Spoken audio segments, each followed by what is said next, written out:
Hey everyone, Guilty here with another Escape the Backrooms video. So in this one we're doing two levels. We're doing 0.2 and 0.11. The reason for that is because the first one is so short. After spawning you want to head this way. Over to the left is the last level we were in, and over to the right was where the hub is. So we're going to turn left in here and we're going to find our first puzzle. So you've got 1, 2 and 3, and they're very important for a code for a locker. So what we're going to do is turn the lights off, and one square, you see the shadow, and we're going to do it again, and number 2 has a circle on it, the shadow, and we're going to do it one more time for number 3. So 3 has an arrow in it. So this code is always the same. So you've got the square, circle, and then the arrow.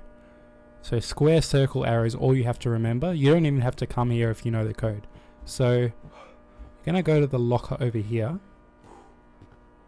Once here, enter it. So we got square, circle, and arrow. Then you press this little knob, and you're going to press F on this door, open up, and grab that chainsaw. You can also grab any almond water if you need it, because your sanity does drain in the next section. So we're going to use the chainsaw here. I think it will only cut 2 at a time once you use it. It's pretty finicky, but bear with me here. Just got to break this barrier. So once all those bars are done, you got to break through the little wooden panels too. Once everything is broken, you're going to have to crouch, otherwise you won't fit in the room. And then you're meant to randomly faint for unknown reasons. For this next section, it's a bit of a maze, so I'm bringing up a map now, and you start where the X is located. I also take no credit for making this map because I didn't. I found it on the Escape the Backrooms wiki page. Now as soon as you wake up, you're going to head to the left where this first puddle is, left again, and then left again. So just keep heading left at every opportunity. Then you find another puddle and you go left. So pretty much every time you see a puddle you want to head left. And now this is a big arrow on the wall, follow that. And that kind of goes off to the right here, where we'll find another puddle. And guess what? We're going to turn left again. So if you want to get through this maze, just find puddles and turn left. And then we're going to head here. This is our first right, so don't turn left here. And then we see another puddle, so we're going to turn left, kind of looking here. That's how you're going to remember it. Now it's pretty linear from here on in, just follow the arrows. But there is another exit you can do to get to the next section. So there are 2 entrances to this bit. So I just chose this one because I found it the easiest. Now this section's quite hard. You have this stick figure enemy from level 0, the first one.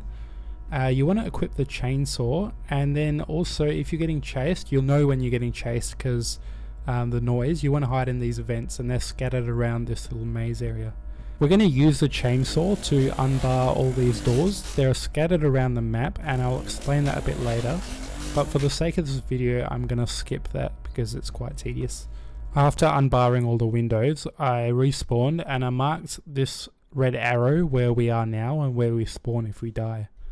The objective of this part of the level is to find 4 switches, and we need to press them in a timely manner because they go out. So this is the first one you'll find in the door, and they're randomly located. So that's the entity as well. I'm going to hide in this vent like I showed you before. And the good thing about this entity is when it turns around like this, it'll always follow that direction unless you get too close to it. Now you can do this out of any order, but I chose to go this way where this green mesh is, and in that room there is another switch. Another one here is where the door is. So this is where the switch was in my playthrough. So we're going to flip that and we're going to run over here.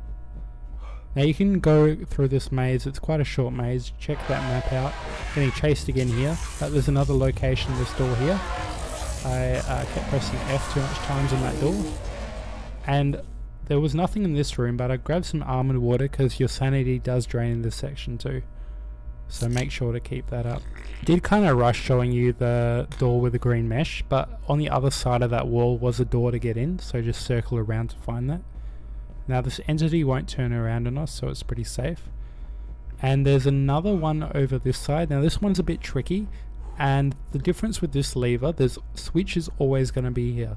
So with the other ones I showed you, there has a random chance of it spawning there, but this one here will always have it in here. So we're going to open the door here. It just looks like an ordinary room.